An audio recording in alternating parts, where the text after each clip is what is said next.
राधे राधे सभी को। तो दोस्तों, अपने चल रहे थे साइकोलॉजी में टॉपिक अभिप्रेरणा, और अपने इसके अभिप्रेरणा के सिद्धांत कर रहे थे।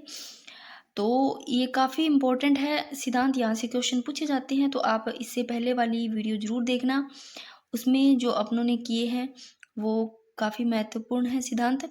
तो आप प्ले लिस्ट जरूर चेक कर लिया करो, जिसमें आपको साइकोलॉजी के तो मिलते ही हैं, इसके अलावा ज्योग्राफी, करंट अफेयर्स और आर्ट एंड कल्चर, पॉलिटी, सब आपको आपकी क्लास से मिल जाएगी।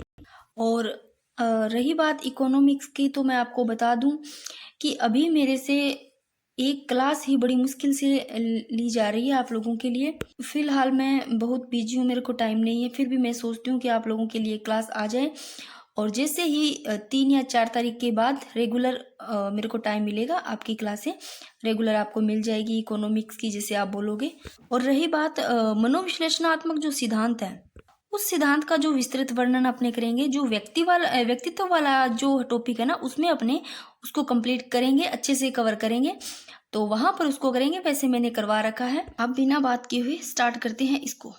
तो देखो, जो उपलब्धि अभिप्रेरणा का सिद्धांत है, इस सिद्धांत को बात करें तो जो हार्वर्ड विश्वविद्यालय, उनके जो मनोवैज्ञानिक है डेविस सी मैकक्लेलैंड, इन्होंने किया था 1961 में इसका प्रतिपादन किया था। और जो इसकी व्याख्या की थी ना, इन्होंने, इनकी पुस्तक है एक अचीविंग सोसाइटी है, उसमें की थी भाई। और इस सिद्धांत का जो इन्होंने सहयोग किया था, वो सहयोग करने वाले हैं एंटकिसन और होयोंगा। तो प्रतिपादक उपलब्धि अभिप्रेरणा के सिद्धांत के ध्यान रखना इंपॉर्टेंट, मैकक्लेलैंड। और सहयोग करने वाले कौन है? एंटकिसन है और होयंगा। श्रेष्ठता के एक खास स्तर प्राप्त करने की इच्छा से होता है भैया। यानी कि उपलब्धि अभिप्रेरणा का तात्पर्य क्या है? श्रेष्ठता के एक खास स्तर को प्राप्त करने की इच्छा से होता है। देखो, उपलब्धि, पहले आप उपलब्धि को अच्छे से समझो कि जब उपलब्धि होती है ना, इस उपलब्धि की चाहत में, उपलब्धि के चाह में ही क्या करता है व्यक्ति है, जो प्राणी है, वो क्रिया करने के लिए प्रेरित होता है। कैसे? जब कोई, मान लो व्यक्ति है, बंदा है, आप खुद अपने ऊपर सोचो कि जब आपको उद्दीपक के रूप में उपलब्धि दिखाई देती है, उद्दीपक जो मान लो लक्ष्य, जॉब है, यानी कि जॉब जो नौकरी है, ये उद्दीपक है, जो लक्ष्य है, ये आपको इस उपलब्धि के रूप में आपको दिखाई देती है सामने।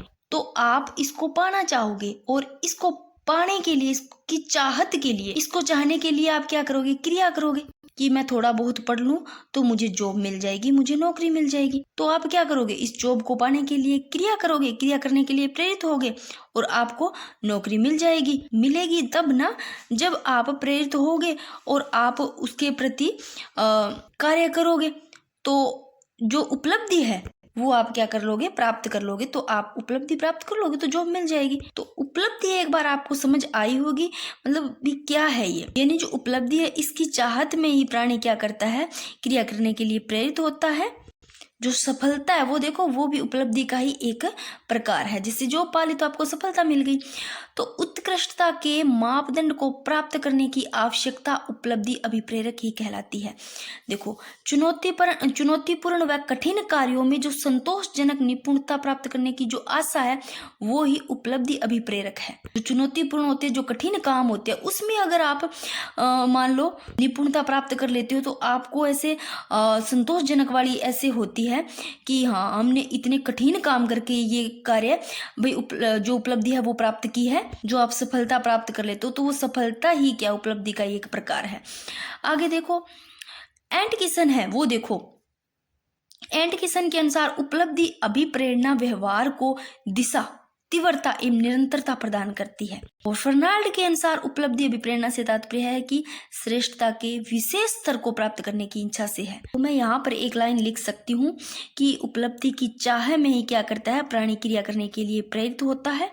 ठीक है, उपलब्धि की चाह में ही प्राणी क्रिया करने के लिए प्रेरित होता है। उपलब्धि अगर उसके सामने है, आप नौकरी को लेकर ही चलना, जॉब को लेकर ही चलना, तो आप क्रिया करोगे उसको पाने के लिए।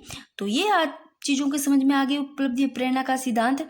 देखो प्रतिपादन करते हैं डेविसी मैकलिकलैंड, ये जरूर ध्यान रखना इंपॉर्टेंट है। और सहयोग करने वाले भी एंटकिसन और हयोंगा एम हयोंगा। बस आपको बेसिक चीज अगर समझ में आती है कि उपलब्धि है क्या, तो आप किसी प्रकार से अगर क्वेश्चन बनाते हैं आपका माइंड चेक करने के लिए, तो भी आप उसको हल कर सकते हो। अब एक बार उपलब्धि जो प्रेरित बालक है, उच्च उपलब्धि प्रेरित बालक है या व्यक्ति की जो विशेषताएं हैं वो थोड़ी सी देख लेते हैं। उसके बाद में लेविन का सिद्धांत भी देख लेंगे। तो पहले थोड़ी सी विशेषताएं इनको पढ़ लेते हैं, अगर विशेषताओं से क्वेश्चन बनते हैं कि वह व्यक्ति को लक्ष्य प्राप्ति की ओर ले जाता है। देखो जो उपलब्धि अभिप्रेरक है ना, इसमें 2 प्रेरक भी बताए गए, पहले थोड़े से वो देख लो। एक होता है सफलता प्राप्त करने का प्रेरक, एक होता है असफलता से बचने का प्रेरक। मान लो एक व्यक्ति है ना, उसमें सफलता प्राप्त करने का प्रेरक ज्यादा है मान लो, और सफलता से बचने का प्रेरक उसमें प्रेरित है वो कम है, यानी कि सफलता प्राप्त करने का प्रेरक ज्यादा है और असफलता से बचने का प्रेरक कम है। तो ऐसे व्यक्ति का जो कार्य है वो सफलता प्राप्त करने के लिए करते हैं, जो कार्य का करते हैं वो लोग, तो असफलता से बचने के लिए नहीं। ऐसी सोच को क्या कहते हैं? सकारात्मक सोच कहते हैं। मान लो एक व्यक्ति है, उसमें सफलता प्राप्त करने का प्रेरक मान लो कम है और असफलता से बचने का प्रेरक ज्यादा है, तो वो ऐसे कार्य का जो निष्पादन करते हैं वो सफलता प्राप्त करने के लिए नहीं बल्कि असफलता से बचने के लिए करते हैं, और उनकी जो सोच है वो नकारात्मक सोच भी कहते हैं उनको। और अगर मान लो व्यक्ति में सफलता प्राप्त करने का प्रेरक कम है और असफलता से बचने का प्रेरक भी कम है, दोनों ही कम है, सफलता प्राप्त करने का भी प्रेरक कम है और असफलता प्राप्त करने का भी प्रेरक कम है, तो ऐसे व्यक्ति का जो कार्य है वो ना तो सफलता प्राप्त करने के लिए और ना ही असफलता से बचने के लिए करते हैं, तो वो व्यक्ति चिंता मुक्त होते हैं। और ये 4 निष्कर्ष है इस प्रकार। अगर मान लो एक बालक है, एक व्यक्ति है, उसमें सफलता प्राप्त करने का प्रेरक भी ज्यादा है, पहले तो सफलता प्राप्त करने का भी कम और असफलता से बचने का भी प्रेरक कम है, तो वो चिंता मुक्त होते हैं। अगर मान लो व्यक्ति में क्या है, सफलता प्राप्त करने का भी प्रेरक ज्यादा है और मान ले असफलता से बचने का प्रेरक भी ज्यादा है, तो ऐसे व्यक्ति का जो कार्य है वो काम का करना हाल ही में सफलता प्राप्त करने के लिए करते हैं। वो हमेशा क्या रहते हैं? चिंतित रहते हैं उसके लिए कि मुझे इस प्रकार करना, चिंता में रहते हैं। और इस प्रकार के जो व्यक्ति है जो दोनों ही उनमें ज्यादा है, मान लो सफलता से प्राप्त करने का भी प्रेरक ज्यादा है और असफलता से बचते भी है प्रेरक ज्यादा है उन दोनों में, तो चिंतित भी रहते हैं। और ऐसे व्यक्ति क्रो या मरो की सोच वाले होते हैं भाई। तो अब थोड़ी सी विशेषता है, फटाफट देख लो कि वह व्यक्ति को लक्ष्य प्राप्ति की ओर ले जाता है। उच्च उपलब्धि प्रेरक बालक होते हैं वो, और प्रत्येक उस कार्य में जिसमें सफलता की संभावना उनको ज्यादा, वो काम करते हैं भी, इसमें हमें सफलता मिल सकती है। और उच्च उपलब्धि प्रेरित जो बालक है यानी कि जो व्यक्ति है वो, उनका आकांक्षा का स्तर भी ऊंचा होता है। उच्च उपलब्धि प्रेरित बालक है जो व्यक्ति का जोखिम उठाने का उच्च स्तर होता है वो ऊंचा होता है। उच्च उपलब्धि प्रेरित बालक है वो कार्य में अधिक निरंतरता पाई जाती है, उनकी कार्य में निरंतरता पाई जाती है, रेगुलरिटी। और अधिक जो उच्च उपलब्धि प्रेरित बालक है वो अधिक प्रभावशीलता को दर्शाते हैं। और उच्च उपलब्धि प्रेरित जो बालक है, जो व्यक्ति है, वो दूसरों से अधिक आगे निकलने और श्रेष्ठता की इच्छा या खोज पर ज्यादा बल देते हैं। और उच्च उपलब्धि प्रेरित बालक है वो अपनी कमियों को स्वीकार करते हैं कि हाँ हमारे में कमियां हैं, वो ऐसे नहीं है कि किसी को दोष देते रहते हैं, वो स्वीकार करते हैं खुद और उसे निरंतर सुधार करते हैं खुद ही। कुछ ऐसे होते हैं कि जो ये उच्च उपलब्धि वाले तो इस प्रकार के होते हैं कि अपनी कमियों को स्वीकार करते हैं। जो सोचो कि उच्च उपलब्धि वाले नहीं होते हैं, जो हमेशा पीछे रहते हैं, वो खुद को कोसते रहते हैं।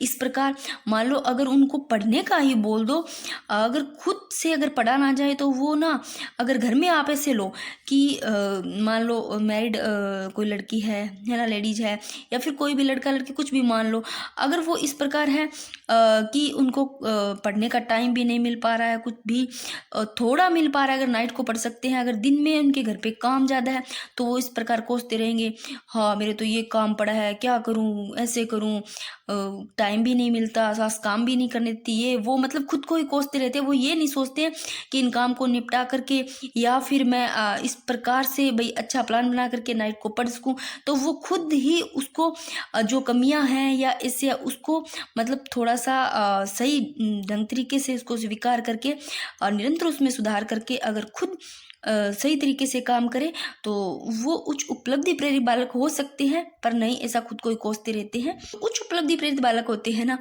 वो अपनी कमियों को स्वीकार करते हैं और निरंतर उसमें सुधार करते हैं।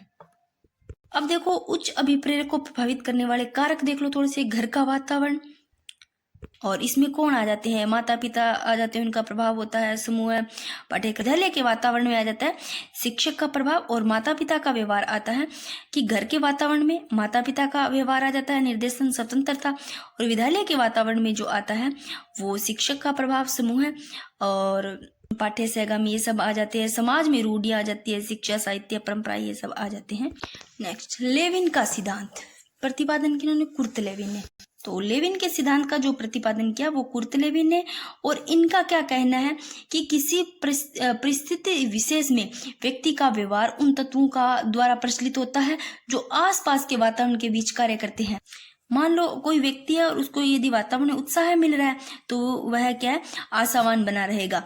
अगर मान लो कि इस प्रकार का वातावरण है, भयपूर्ण वाला वातावरण है वहां का, तो भयपूर्ण वाला वातावरण होगा तो वहां निराशा से घिरा रहेगा वो। तो अधिगम के विकास में अभिप्रेरणा को ज्यादा महत्वपूर्ण माना गया है वैसे। तो आप लेविन के सिद्धांत में प्रतिपादन ध्यान रखना, कुर्ट लेविन।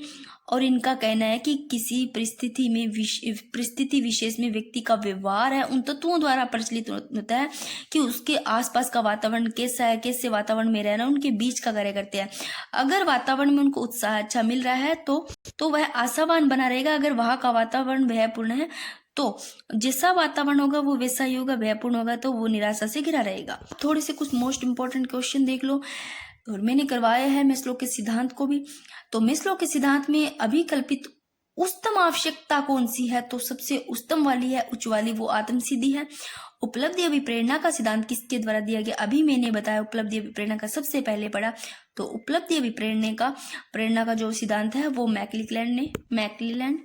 और किसके अनुसार प्रेरणा सीखने के लिए राजमार्ग है, तो प्रेरणा सीखने के लिए राजमार्ग स्किनर। अभिप्रेरणा चक्र की जो अंतिम अवस्था है वो कौन सी है, मैंने अभी प्रेरणा चक्र को अच्छे से समझाया था। अगर आप कहोगे तो अकेली मैं अभी प्रेरणा चक्र की भी एक छोटी सी वीडियो डाल दूंगी, जो कोई सर्किल में बना करके आपको समझा दूंगी। तो चालक अवस्था में कमी तथा लक्ष्य प्राप्ति पर व्यक्ति निष्ठा, संतोष एवं राहत की प्राप्ति, ये अंतिम अवस्था है। और अभिप्रेरणा के संदर्भ में भूख है, भूख अंतर्नोद है। भूख, जब व्यक्ति में तनाव उत्पन्न होगा, अंतर्नोद यानी कि तनाव, तो अंतर्नोद होता है वो भूख होता है, यानी कि तनाव उत्पन्न होता है जब भूख लगती है, अंतर्नोद। अभिप्रेरणा के मूल प्रवृत्ति सिद्धांत के प्रतिपादक कौन है, तो मूल प्रवृत्ति सिद्धांत के मैं से मूल प्रवृत्ति मैकडूगल। तो आपको ये वाले सिद्धांत भी अच्छे से समझ में आ गए होंगे। अब देखते हैं कौन सा टॉपिक लेते हैं।